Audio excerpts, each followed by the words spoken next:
Chapter 41 Moby Dick I, Ishmael, was one of that crew. My shouts had gone up with the rest. My oath had been welded with theirs.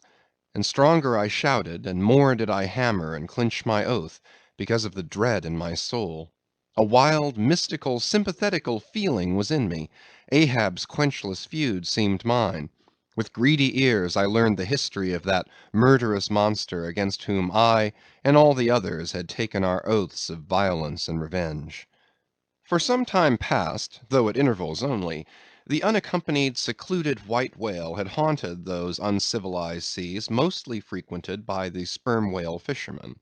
But not all of them knew of his existence. Only a few of them, comparatively, had knowingly seen him, while the number who as yet had actually and knowingly given battle to him was small indeed. For, owing to the large number of whale cruisers, the disorderly way they were sprinkled over the entire watery circumference, many of them adventurously pushing their quest along solitary latitudes so as seldom or never for a whole 12-month or more on a stretch to encounter a single news-telling sail of any sort, the inordinate length of each separate voyage, the irregularity of the times of sailing from home, all these, with other circumstances, direct and indirect, long obstructed the spread through the whole world-wide whaling fleet of the special individualizing tidings concerning Moby Dick. It was hardly to be doubted that several vessels reported to have encountered at such or such a time, or on such or such a meridian, a sperm whale of uncommon magnitude and malignity, which whale, after doing great mischief to his assailants, had completely escaped them. To some minds it was not an unfair presumption, I say, that the whale in question must have been no other than Moby Dick. Yet, as of late, the sperm whale fishery had been marked by various and not unfrequent instances of great ferocity, cunning, and malice in the monster attacked. Therefore it was that those who, by accident, ignorantly gave battle to Moby Dick, such hunters perhaps, for the most part, were content to ascribe the peculiar terror he bred more as it were to the perils of the sperm whale fishery at large, than to the individual cause. In that way, mostly, the disastrous encounter between Ahab and the whale had hitherto been popularly regarded. And as for those who previously hearing of the white whale, by chance caught sight of him, in the beginning of the thing they had, every one of them, almost as boldly and fearlessly lowered for him, as for any other whale of that species. But at length such calamities did ensue in these assaults, not restricted to sprained wrists and ankles, broken limbs, or devouring amputations, but fatal to the last degree of fatality, those repeated disastrous repulses all accumulating and piling their terrors upon Moby Dick, those things had gone far to shake the fortitude of many brave hunters to whom the story of the white whale had eventually come. Nor did wild rumors of all sorts fail to exaggerate and still the more horrify the true histories of these deadly encounters. For not only do fabulous rumors naturally grow out of the very body of all surprising terrible events, as the smitten tree gives birth to its fungi, but in maritime life, far more than in that of terra firma, wild rumors abound, wherever there is any adequate reality for them to cling to. And as the sea surpasses the land in this matter, so the whale fishery surpasses every other sort of maritime life, in the wonderfulness and fearfulness of the rumors which sometimes circulate there. For not only are whalemen as a body unexempt from that ignorance and superstitiousness hereditary to all sailors, but of all sailors they are by all odds the most directly brought into contact with whatever is appallingly astonishing in the sea. Face to face they not only eye its greatest marvels, but hand to jaw give battle to them. Alone in such remotest waters, that though you sailed 1,000 miles and passed 1,000 shores, you would not come to any chiseled hearthstone, or aught hospitable beneath that part of the sun; in such latitudes and longitudes, pursuing too such a calling as he does, the whaleman is wrapped by influences all tending to make his fancy pregnant with many a mighty birth. No wonder, then, that ever-gathering volume from the mere transit over the widest watery spaces, the outblown rumors of the white whale did in the end incorporate with themselves all manner of morbid hints and half-formed fetal suggestions of supernatural agencies, which eventually invested Moby Dick with new terrors unborrowed from anything that visibly appears. So that in many cases such a panic did he finally strike, that few who by those rumors at least had heard of the white whale, few of those hunters were willing to encounter the perils of his jaw. But there were still other and more vital practical influences at work. Not even at the present day has the original prestige of the sperm whale, as fearfully distinguished from all other species of the Leviathan, died out in the minds of the whalemen as a body.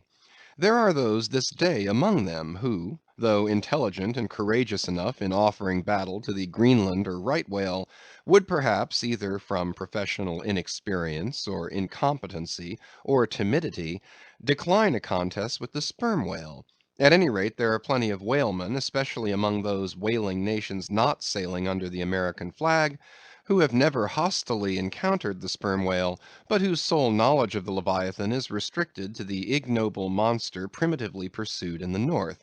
Seated on their hatches, these men will hearken with a childish fireside interest and awe to the wild, strange tales of southern whaling. Nor is the preeminent tremendousness of the great sperm whale anywhere more feelingly comprehended than on board of those prows which stem him. And as if the now tested reality of his might had in former legendary times thrown its shadow before it, we find some book naturalists, Olason and Povelson, declaring the sperm whale not only to be a consternation to every other creature in the sea, but also to be so incredibly ferocious as continually to be athirst for human blood. Nor even down to so late a time as Cuvier's were these or almost similar impressions effaced. For in his Natural History the Baron himself affirms that at sight of the sperm whale all fish, sharks included, are struck with the most lively terrors, and often in the precipitancy of their flight dash themselves against the rocks with such violence as to cause instantaneous death. And however the general experiences in the fishery may amend such reports as these, yet in their full terribleness, even to the bloodthirsty item of Povelson, the superstitious belief in them is, in some vicissitudes of their vocation, revived in the minds of the hunters.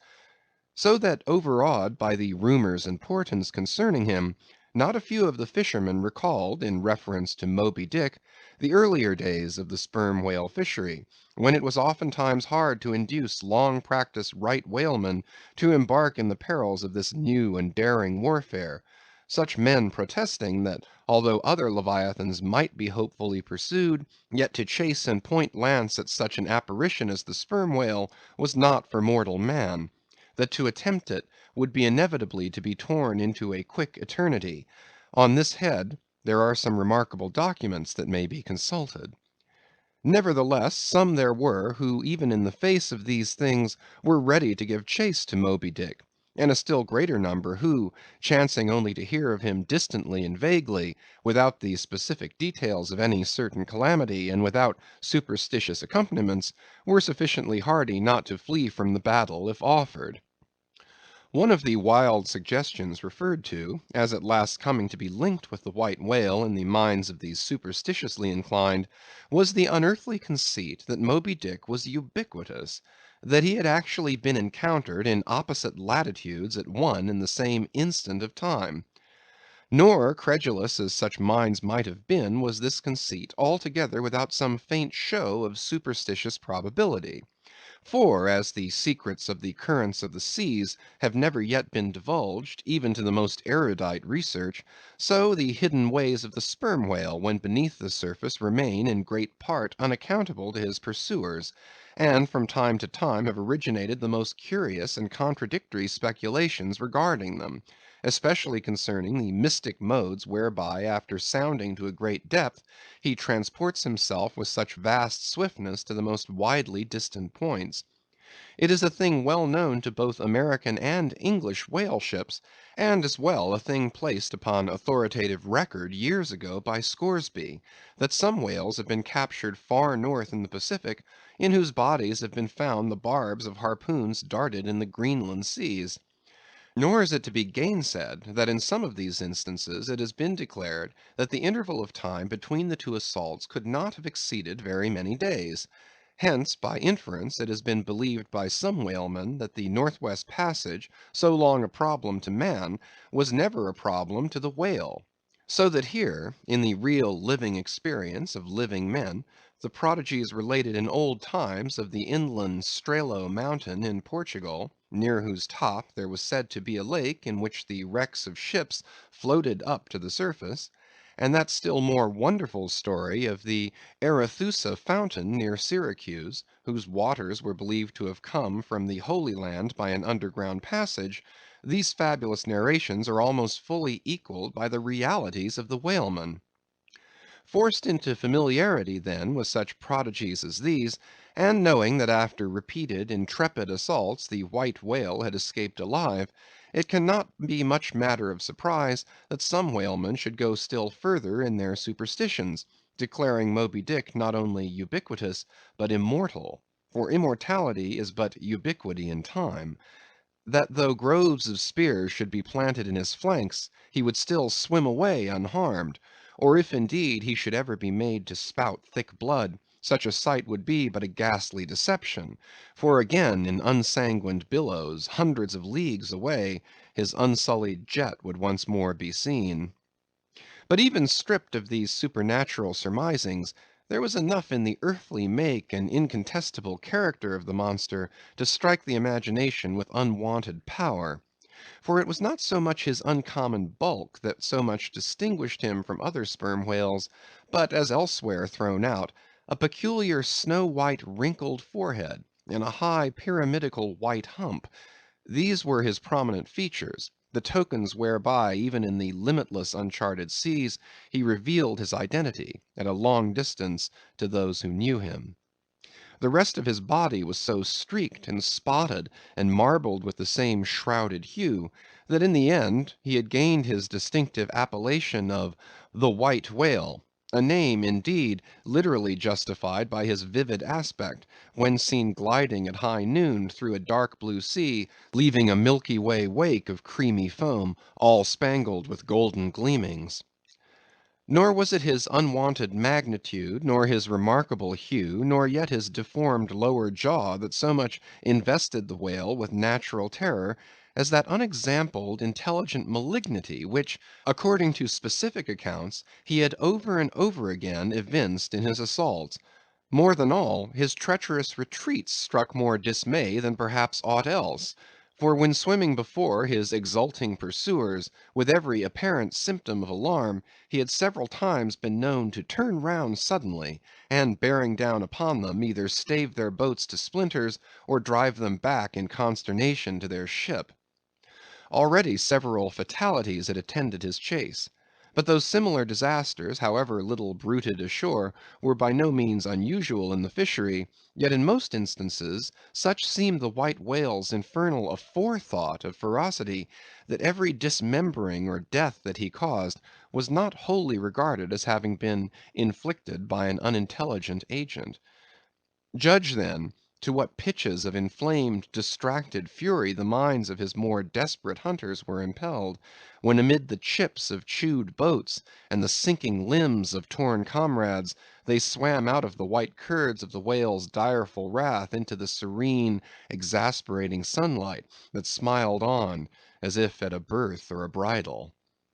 His 3 boats stove around him, and oars and men both whirling in the eddies; one captain, seizing the line knife from his broken prow, had dashed at the whale, as an Arkansas duellist at his foe, blindly seeking with a 6-inch blade to reach the fathom deep life of the whale. That captain was Ahab. And then it was, that suddenly sweeping his sickle-shaped lower jaw beneath him, Moby Dick had reaped away Ahab's leg, as a mower a blade of grass in the field. No turbaned Turk, no hired Venetian or Malay could have smote him with more seeming malice. Small reason was there to doubt, then, that ever since that almost fatal encounter, Ahab had cherished a wild vindictiveness against the whale. All the more fell, for that in his frantic morbidness he at last came to identify with him not only all his bodily woes, but all his intellectual and spiritual exasperations.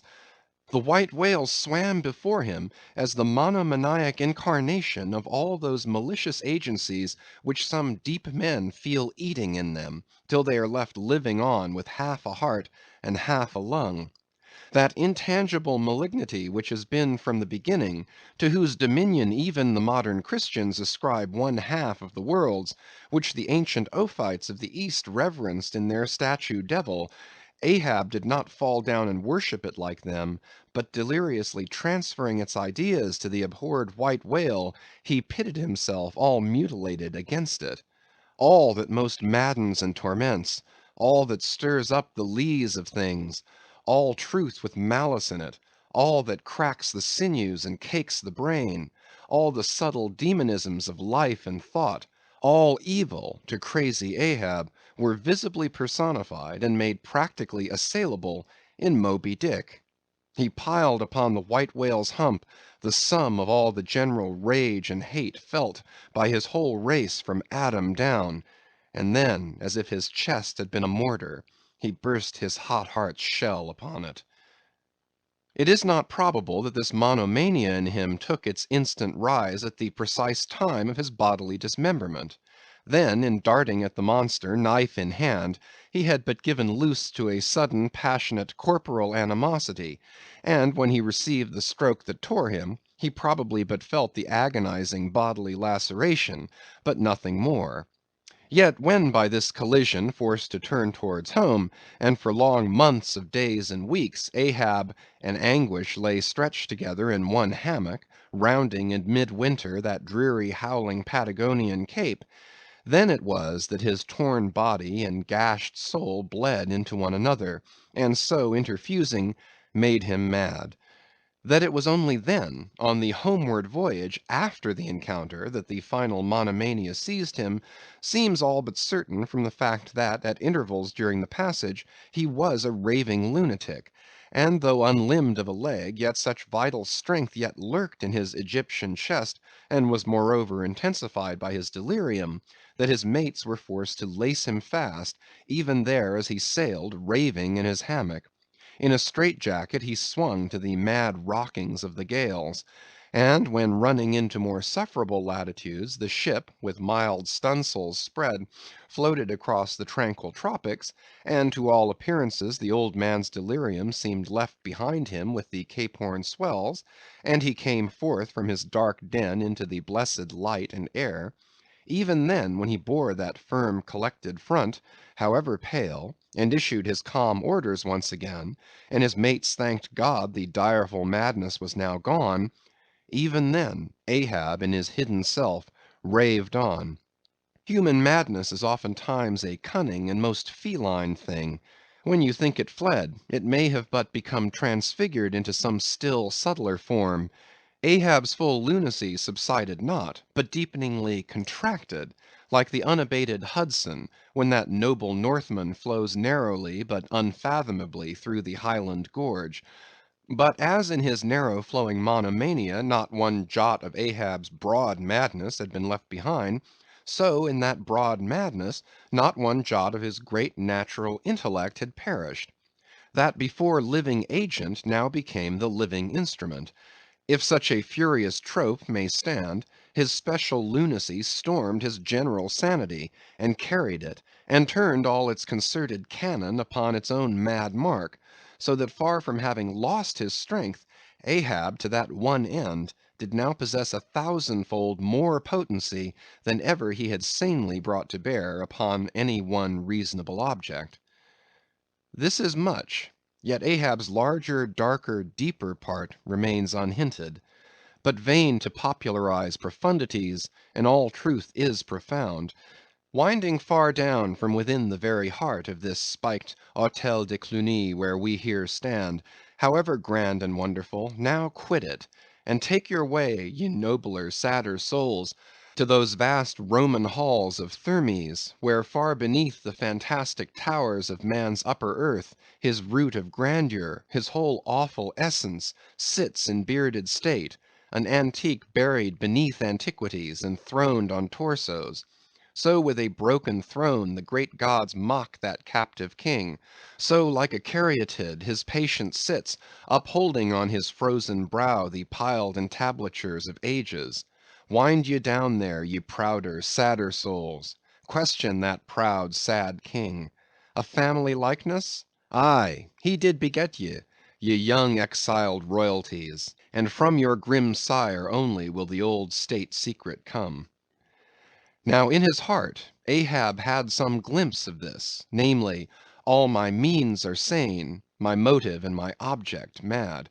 Yet without power to kill, or change, or shun the fact, he likewise knew that to mankind he did long dissemble, in some sort did still.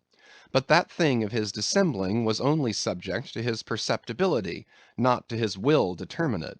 Nevertheless, so well did he succeed in that dissembling, that when with ivory leg he stepped ashore at last, no Nantucketer thought him otherwise than but naturally grieved, and that to the quick, with the terrible casualty which had overtaken him. The report of his undeniable delirium at sea was likewise popularly ascribed to a kindred cause. And so too all the added moodiness which always afterwards, to the very day of sailing in the Pequod on the present voyage, sat brooding on his brow. Nor is it so very unlikely that far from distrusting his fitness for another whaling voyage, on account of such dark symptoms, the calculating people of that prudent isle were inclined to harbor the conceit, that for those very reasons he was all the better qualified and set on edge for a pursuit so full of rage and wildness as the bloody hunt of whales. Gnawed within and scorched without by the infixed unrelenting fangs of some incurable idea, such a one, could he be found, would seem the very man to dart his iron and lift his lance against the most appalling of all brutes. Or if for any reason thought to be corporeally incapacitated for that, yet such a one would seem superlatively competent to cheer and howl on his underlings to the attack. But be all this as it may, certain it is, that with the mad secret of his unabated rage bolted up and keyed in him, Ahab had purposely sailed upon the present voyage with the one only and all engrossing object of hunting the white whale. Had any one of his old acquaintances on shore but half dreamed of what was lurking in him then, how soon would their aghast and righteous souls have wrenched the ship from such a fiendish man. They were bent on profitable cruises, the profit to be counted down in dollars from the mint. He was intent on an audacious, immitigable, and supernatural revenge. Here, then, was this grey-headed, ungodly old man, chasing with curses a Job's whale round the world; at the head of a crew, too, chiefly made up of mongrel renegades, and castaways, and cannibals; morally enfeebled, also, by the incompetence of mere unaided virtue or right-mindedness in Starbuck, the invulnerable jollity of indifference and recklessness in Stubb, and the pervading mediocrity in Flask. Such a crew, so officered, seemed specially picked and packed by some infernal fatality to help him in his monomaniac revenge. How it was that they so aboundingly responded to the old man's ire, by what evil magic their souls were possessed, that at times his hate seemed almost theirs, the white whale as much their insufferable foe as his; how all this came to be, what the white whale was to them, or how to their unconscious understandings also, in some dim, unsuspected way, he might have seemed the gliding great demon of the seas of life; all this to explain would be to dive deeper than Ishmael can go. The subterranean miner that works in us all, how can one tell whither leads his shaft by the ever shifting muffled sound of his pick? Who does not feel the irresistible arm drag? What skiff in tow of a 74 can stand still? For one, I gave myself up to the abandonment of the time and the place, but while yet all a rush to encounter the whale, could see naught in that brute but the deadliest ill.